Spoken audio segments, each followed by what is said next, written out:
So hi everyone, is Akshata Singh. I am medical student. कुछ दिन पहले मैं अपनी कज़न के मैरिज के लिए गई हुई थी एंड आई एम थोड़ा सा होम सिक बच्चा। मैं वापस आई तो अभी आई स्टार्टेड फीलिंग थोड़ा सा लो, इसीलिए मैं बाहर आ गई एंड स्टार्टेड थोड़ा सा ओवर थिंकिंग कि अकेले रह के मतलब मुझे कितना गंदा फील होता है। एंड मेरे पेरेंट्स ने, जब मैं इस मेडिकल कॉलेज में आने के लिए स्ट्रगल कर रही थी, तो मेरे पेरेंट्स ने कितना कॉम्प्रोमाइज़ किया। जब एक एग्ज़ाम की प्रिपरेशन एक बच्चा कर रहा होता है तो ना सिर्फ वो बच्चा बल्कि पूरा का पूरा फैमिली जो है वो प्रिपरेशन कर रहा होता है, वो स्ट्रगल कर रहा होता है। क्लास 12th में मुझे उतना नहीं पता था यार कि नीट एग्ज़ाम के लिए हम लोगों को कितना कॉम्प्रोमाइज़ करना पड़ता है, क्या क्या चीज़ें करनी पड़ती हैं, उस चीज़ के बारे में मुझे नहीं पता था। सो जैसे तैसे करके कोई कोचिंग नहीं थी, कुछ नहीं था इतना ज़्यादा। तो मैंने एग्ज़ाम दिया, 291 मार्क्स मेरे आए। अब जितने भी लोग हैं उनको पता होगा, जो भी नीट की प्रिपरेशन कर रहे होंगे, कि 291 marks is not good, literally it is not good. So पापा को मैंने बोला कि ठीक है, मुझे एक और चांस दे दो, एक आखिरी मौका दे दो। अब यार जब आपके 291 मार्क्स बने, इतने कम मार्क्स आपके बने हैं, तो उसके बाद किसी को भी आपके ऊपर ट्रस्ट नहीं होगा कि अगले साल आप कर पाओगे कि नहीं कर पाओगे। एंड दैट टू जब आप मिडिल क्लास फैमिली से बिलोंग करते हो। आई नो काफी सारे लोग इस बात से रिलेट कर पाएंगे कि जब हम एक मिडिल क्लास फैमिली से बिलोंग करते हैं तो हम सिर्फ मतलब साल के बारे में नहीं, इनफैक्ट हम लोग पैसे के बारे में भी सोचते हैं कि मतलब इतनी ज्यादा फीस भरेंगे, कोचिंग की फीस इतनी ज्यादा होती है एंड फिर सिलेक्शन नहीं होगा, फिर किसी कॉलेज में एडमिशन करवाना पड़ेगा, उसके लिए पैसा जोड़ा था, ये वो। सो पापा ने बोला कि मुझे लगता नहीं है कि तेरा सिलेक्शन हो पाएगा। मैंने बोला कि मुझे बस एक चांस दे दो, कहीं ऐसा ना हो कि मतलब मुझे ज़िंदगी भर रिग्रेट रहे कि मेरे नाम के सामने डॉक्टर लग सकता था और मैं नहीं कर पाई, मुझे बस एक मौका दे दो। मेरे पापा ने बोला ठीक है, मैं कोचिंग की तेरी फीस भरूंगा। एक साल के लिए मेरे को पापा ने कोचिंग दिलवाई, कोटा जाने के लिए मुझे भेजा।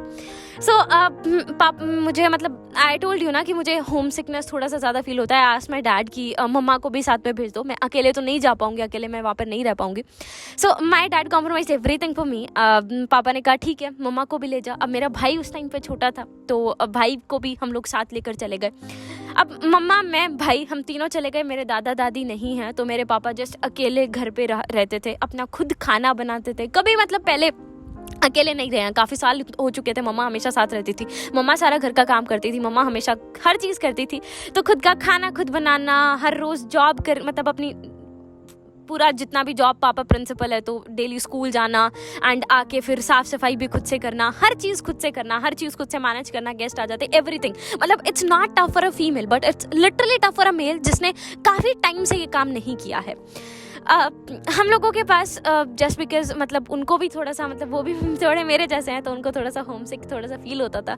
तो he used to travel to us like हर सैटरडे संडे कोटा आते थे। तो मैं बेसिकली हरियाणा से हूँ और कोटा आने के लिए हम लोग को मतलब पापा का क्या होता था, स्कूल रहता था, 2:30 के आसपास पापा घर वापस पहुँच जाते थे एंड 4 o'clock के ऊपर पापा की ट्रेन होती थी दिल्ली तक एंड दिल्ली से कोटा। सो अपनी फटाफट से 2:30 पे आके फटाफट से अपनी रोटी बनाते, रोटी बनाने के बाद 4 बजे तक जैसे तैसे करके रेलवे स्टेशन पहुंचते, वहां से दिल्ली पहुंचते, दिल्ली से लोकल ट्रेन लेके कोटा तक आते थे। मतलब यार आई कांट एक्सप्रेस कि कितना उन्होंने मेरे लिए किया है। He used to travel in local trains just to save money, ताकि इन फ्यूचर अगर मेरा कहीं भी एडमिशन कराना पड़े, मतलब ऑलरेडी इतना पैसा खर्च हो रहा था, उसके बाद मेरा छोटा भाई भी है और जब घर में एक ही इंसान होता है जो अर्न कर रहा होता है तो बहुत कुछ सोचना पड़ता है, हर चीज़ के बारे में सोचना पड़ता है कि पैसा कैसे आएगा, कैसे एडमिशन होगा, आगे चीज़ों के बारे में। तो मुझे तो कभी पापा ने बताया कि कैसे मतलब प्रॉब्लम होती थी, मेरी मम्मा को बताते थे, जो मुझे बाद में पता चला। कई बार इतनी भीड़ उस ट्रेन में होती थी, मतलब ऑलवेज मतलब यूजुअली होती थी। पापा मतलब ऐसे ऊपर मान लो पकड़ लो ना, हिलने की जगह नहीं होती थी। 2 घंटे तक अगर ऐसे ऊपर हाथ कर लिया ना तो वो हाथ ऐसे ऊपर ही रहता था, या फिर इस पोस्चर के अंदर खड़े हो गए ना तो 2 घंटे तक इसी पोस्चर में खड़े रहते थे। इतनी भीड़ होती थी, एक ही डब्बे में घुस जाओ और उसके बाद इसी भीड़ में खड़े रहो। बैठने की जगह तो सवाल ही पैदा नहीं होता। 6-6, 7-7 घंटे सुबह 3-4 बजे के आसपास तक हमारे पास पहुंचा करते थे, आके फिर वहाँ पे सो जाया करते। मैं गेट खोल, उस टाइम पे मैं पढ़ रही होती थी तो मैं गेट खोलती थी, कॉल कर देते थे पापा। कई बार 5 बजे पहुँचते, कई बार ट्रेन लेट हो जाती। सैटरडे मतलब संडे की मॉर्निंग में पहुंचे और उसी दिन संडे की रात में फिर वापस निकले, फिर दिल्ली गए और दिल्ली से डायरेक्ट घर पे नहीं जाते, डायरेक्ट स्कूल जाते। और उस दिन कुछ नहीं खाया पिया, डायरेक्ट स्कूल गए, पूरी रात उसी ट्रेन में, लोकल ट्रेन में कभी सोने को मिलता कभी नहीं मिलता, पूरी रात के जागे हुए हैं, स्कूल अटेंड करते। जस्ट बिकॉज अगर स्कूल में छुट्टी लग गई तो फिर वही मतलब पैसे कट गए यार, और ज़रूरी है बिकॉज आगे एडमिशन के लिए चाहिएगा, हर जगह पे मतलब चाहिए। तो स्कूल जाते 7 बजे के आसपास तक स्कूल में पहुंच जाते और पूरे दिन स्कूल में रहते, आके खुद खाना बनाते, खाना बनाने के बाद कई बार नहीं हिम्मत होती, थक जाते, इतना बिना खाना खाए सो जाते। एक दिन मेरे पास मतलब उस दिन आए हुए थे, पापा सो रहे थे और मैं उस टाइम पे पढ़ाई कर रही थी। अराउंड 3-4 बजे हुए थे मॉर्निंग में, कई बार 2-3 दिन की छुट्टी हो जाती थी तो तब 2-3 दिन रहते थे हमारे पास। पापा स्टार्टेड, मतलब मेरे को घर पे रशिया बोलते हैं, तो पापा started calling Rashiya. I thought maybe मुझे बुला रहे हैं and maybe he woke up, so I went to his room and I saw he was sleeping. सोते सोते he was calling my name, मतलब सपने में भी he was thinking about me. That was not just my test, that was a test of my whole family. हर किसी का patience, हर किसी के अंदर कितनी हिम्मत है, हर चीज़ टेस्ट की जा रही थी। और मैं वही नॉर्मल एवरेज बच्चे की तरह, जैसे आज आप लोग भी इस वीडियो को देख रहे होगे, आप भी शायद प्रोक्रास्टिनेट कर रहे होगे, कल से पक्का करूँगी, कल से पक्का करूँगी। मेरे पेरेंट्स मेरे लिए इतना कॉम्प्रोमाइज़ कर रहे थे, लेकिन मैं इतनी छोटी थी उस टाइम पे कि मैं इस चीज़ को समझ नहीं पा रही थी कि वो क्या कर रहे हैं मेरे लिए और कैसे ये मेरी ज़िंदगी को चेंज कर सकता है। Not just my dad, even my mom compromise a lot for me. हम लोग 4-5 जोड़ी कपड़े लेके गए थे कोटा एंड साल भर हमने कोई शॉपिंग नहीं किया, जस्ट वो 4-5 जोड़ी कपड़े के अंदर हम लोग रहे ना। मैंने कोई नए कपड़े खरीदे, मतलब ऐसा भी हो गया था कि मेरे मम्मा के सूट जो थे वो फट जाते, घिस जाते, उसके बाद उन्हीं को जैसे तैसे करके सील लेती और उन्हीं को पहनती, कुछ नया नहीं खरीदा। चप्पल जो थी हम लोग की यहाँ से जहाँ पे अंगूठा रहता है ना, वहाँ से बिल्कुल एकदम घिस गई थी, पतली पतली हो गई थी। बट हमने बस एक चीज़ सोची थी, आए हैं तो लेके जाएंगे, अब तो बस लेके जाना है, उसके बाद ही करेंगे जो करेंगे, फिर जम के करेंगे। अभी जितना कॉम्प्रोमाइज़ हो सकता है उतना कॉम्प्रोमाइज़ करेंगे। यार मैं हमेशा एक बात बोलती हूँ कि जब आप किसी एग्ज़ाम की, इस तरीके के एग्ज़ाम की प्रिपरेशन कर रहे होते हो तो बहुत बच्चे होते हैं जो एग्ज़ाम की प्रिपरेशन करते हैं। मेरा सिलेक्शन उस साल हुआ, ऐसा नहीं था कि मैं बहुत इंटेलिजेंट हूँ और मुझसे इंटेलिजेंट और बच्चे नहीं हैं। आई एग्री, जिनके मुझसे कम मार्क्स आए होंगे वो मुझसे कंपैरेटिवली ज़्यादा इंटेलिजेंट होंगे, बट शायद मैंने कॉम्प्रोमाइज़ ज़्यादा किया था, शायद मुझे उस सीट की ज़रूरत ज़्यादा थी, तो इसीलिए उस पर्टिकुलर 3 घंटे के अंदर, जो कहते हैं ना लक भी मैटर करता है, शायद वो लक वही होता है कि मुझे उस सीट की ज़रूरत ज़्यादा थी, मैंने उस सीट के लिए ज़्यादा मेहनत, कॉम्प्रोमाइज़ किए हैं। So it's not always about कितना आपने पढ़ाई किया, कितना आपने चीज़ें की, बट इट इज़ ऑल्सो मतलब फैक्ट कि कितना आपने उस चीज़ के लिए कॉम्प्रोमाइज़ किया है, कितना स्ट्रगल किया है, वो चीज़ें भी वहाँ पर मैटर करती हैं। सो काफ़ी कुछ मेरे पेरेंट्स ने कॉम्प्रोमाइज़ किया है मेरा एग्ज़ाम डे के ऊपर। मैं जैसे ही अपना एग्ज़ाम दे के बाहर निकली, मेरी मम्मा बाहर खड़ी हुई थी। मेरी मम्मा ने एक बात मुझे बताई कि बेटा मतलब मेरी नानी मतलब काफ़ी साल पहले नानी की डेथ हो गई थी। सो मेरी नानी हमेशा मम्मा को बोलती थी, मेरी मम्मा जब भी ऐसे हाथ पैर दबा देती नानी के, तो नानी बोलती थी, मांग बेटा, तू क्या मांगेगी, भगवान करे तेरी सारी इच्छाएं पूरी हो जाए। मेरी मम्मा ने कभी कुछ नहीं मांगा, मतलब नानी से ऐसे कुछ। सो मम्मा टोल्ड कि जब तू 3 घंटे एग्ज़ाम दे रही थी, जिस दिन मेरा नीट वाला एग्ज़ाम था, जब तू 3 घंटे एग्ज़ाम दे रही थी तो मैं बस नानी को ही याद कर रही थी कि माँ तू हमेशा कहती थी ना कि मांग बेटा तेरे को क्या मांगना है, माँ आज मांगती हूँ बस उसका सिलेक्शन करा दे। मतलब उन्होंने पूरी ज़िंदगी अपने लिए कुछ नहीं मांगा, सिर्फ मेरे लिए मांगा। जब मैं बाहर निकली मुझे हल्का सा थोड़ा सा श्योर हो गया था कि शायद इस बार मेरा सिलेक्शन हो जाएगा। I was crying and I saw my mom, I started crying more. खुशी के आंसू थे, बट उन्होंने जो कुछ भी मेरे लिए किया है, it was really tough for my dad to manage school जाना, देन खुद घर की सफाई करना, साफ़ सफाई करना, खुद से अपना खाना बनाना। कई बार इंसान थक जाता है, गेस्ट आते हैं, हर चीज़ हैंडल करना, हर चीज़ मैनेज करना, देन सोचना पैसे का अरेंजमेंट कैसे होगा, कैसे नहीं होगा। हम तो वो 3 घंटे जो एग्ज़ाम देते हैं वो एग्ज़ाम बस बैठ के दे रहे होते हैं, लेकिन असली एग्ज़ाम हमारे पेरेंट्स का चल रहा होता है। हम तो उस टाइम पे दे रहे होते हैं, हमको तो पता ही नहीं है। असली एग्ज़ाम पेरेंट्स का होता है कि हमारा बच्चा यहाँ कामयाब नहीं हो पाया तो क्या होगा। यार अगर आप लोग का सिलेक्शन नहीं हुआ ना तो आपको उतना प्रॉब्लम नहीं होगा, जितने भी आपके रिलेटिव्स होंगे वो आपको आके नहीं कहेंगे, आपके पेरेंट्स को आकर कहेंगे। आपको पता भी नहीं होगा कि आपके पेरेंट्स ने आपकी वजह से कितने ताने सुने होंगे, आपका बच्चा ऐसा, आपका बच्चा वैसा।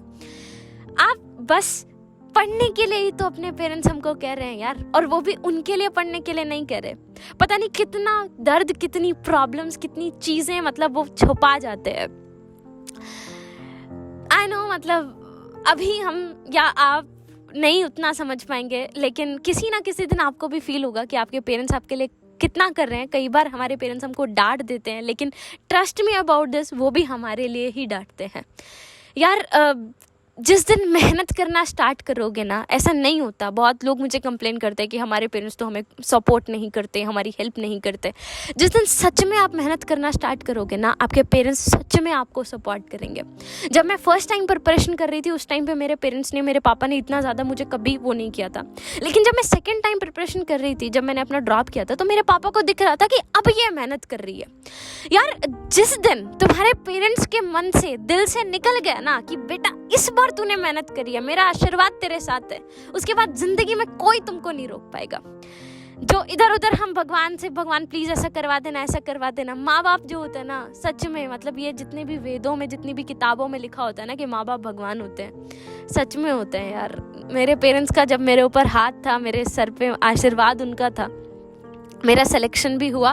काफ़ी सारे क्वेश्चंस ऐसे थे जो मतलब काफ़ी दिन हो गए थे पढ़े हुए, लेकिन उस एग्ज़ाम में वहाँ पर याद आए, जस्ट बिकॉज पेरेंट्स का आशीर्वाद था। जस्ट बिकॉज जो हम लोग लक फैक्टर मानते हैं ना, मैं लक फैक्टर में विश्वास नहीं रखती। मैं पेरेंट्स के आशीर्वाद में, मैं अपने कॉम्प्रोमाइज़ेज़ में, मैं अपनी मेहनत में विश्वास रखती हूँ। लक कुछ नहीं होता, लक तभी साथ देगा जब आप खुद मेहनत कर रहे होगे।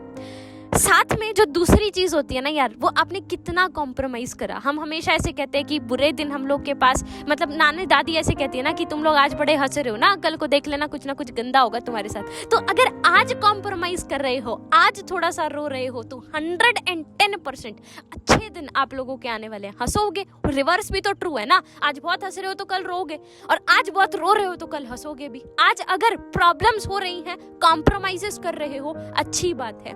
किसी के पेरेंट्स सपोर्ट नहीं कर रहे, कोई बात नहीं, एक बार जाके उनसे डिस्कस करके देखो, एक बार जाके उनसे बात करके देखो। और यार मुझे तो जहाँ तक लगता है ना, मुझे ये लगता है कि अगर आप सच में अपनी पूरे एफर्ट्स डाल रहे होगे ना, आपके पेरेंट्स आपका 110% साथ देंगे। और कई बार ऐसे हो जाता है यार, हमारे पेरेंट्स भी फ्रस्ट्रेट हो जाते हैं, वो भी पता नहीं किस किस के ताने सुन रहे होंगे। तो उस चीज़ को भी समझने की कोशिश करो और अपनी तरफ से थोड़ा सा मैच्योरिटी दिखाओ। अगर ज़रा भी ढीले पड़ गए हो, वापस से जुड़ जाओ यार। ये कुछ महीने की, कुछ दिनों की मेहनत है, ज़्यादा लंबी मेहनत नहीं है। एक बार बस ये हर्डल क्रॉस कर ली, डॉक्टर वर्ड तो ज़िंदगी भर तुम्हारे नाम के सामने लग जाएगा। ठीक है, सो ये मेरी स्टोरी थी। आई नो हर किसी की अपनी अलग अलग स्टोरी होगी। मैं आपसे पूछना चाहती हूँ कि आप क्या कॉम्प्रोमाइज कर रहे हो, आपकी क्या स्टोरी है, नीचे कमेंट सेक्शन के अंदर यार एक बार मुझे ज़रूर बता के जाना, 1-2 लाइन में ज़रूर बता के जाना। और मुझे एक बार प्रॉमिस ज़रूर करके जाना यार कि हम अपने लिए नहीं तो अपने उन पेरेंट्स के लिए, जो हमारे लिए पता नहीं हमें बिना बताए क्या क्या मेहनत कर रहे होंगे, क्या क्या चीज़ें कर रहे होंगे, उनके लिए ज़रूर से ज़रूर मेहनत करेंगे। एंड प्लीज़ एक बात याद रखना, मेहनत कर रहे हो अच्छी बात है, लेकिन वो जो तड़प है ना, वो तड़प होनी बहुत ज़्यादा ज़रूरी है। बस दिल से एक बार ऐसे निकल जाना चाहिए कि पढ़ पढ़ के इतना थक गए, बस एक बार दिल से ये बात निकल जाए कि भगवान बस एक सीट दिला दे, मुझे बस एक सीट चाहिए। साइड वाला क्या कर रहा है क्या नहीं कर रहा कोई मतलब नहीं, मुझे बस अपनी सीट दिला दे, मुझे एक सीट चाहिए, दैट्स इट। ठीक है, अपनी तरफ से बेस्ट एफर्ट्स डालने की कोशिश करना। मुझसे जितना हेल्प हो पाएगी मैं करने की कोशिश करूंगी। मेरा एक टेलीग्राम चैनल है, नीचे डिस्क्रिप्शन अगर आप लोग चेक करोगे इस वीडियो का, उसमें मेरे टेलीग्राम चैनल का आपको लिंक मिल जाएगा। वहाँ पे फ्री नोट्स आते रहते हैं, जाओ डाउनलोड करो। किसी भी चैप्टर के नोट्स चाहिए, माइंड मैप्स चाहिए, ऑर्गेनिक केमिस्ट्री के, बायो के, हर चीज़ के आपको वहाँ पर मिल जाएंगे। साथ में मैं पढ़ाती भी हूँ, मैं बायो पढ़ाती हूँ, ठीक है, और साथ में थोड़ा बहुत ऑर्गेनिक भी मैं पढ़ा लेती हूँ। इस चैनल के ऊपर भी मेरा ऑर्गेनिक का कोर्स डला हुआ है। सो वो सारी चीज़ें आपको मेरे टेलीग्राम के ऊपर मिल जाएंगे। जितनी भी चीज़ें हैं वो सब अलग रखते हैं, मुझे बस नीचे कमेंट सेक्शन में प्लीज़ बता के जाना और प्रॉमिस करके जाना कि हाँ वो तड़प अपने अंदर रखेंगे। आए हैं यार अब तो लेके जाएंगे, अपने लिए नहीं तो अपने पेरेंट्स के लिए। ज़रा भी ढीले पड़ गए हो तो उठो, अभी उठो, देखना बंद करो ये वीडियोस, वापस लग जाओ यार। ठीक है, thank you so much everyone, bye bye, take care, keep working, जय हिंद।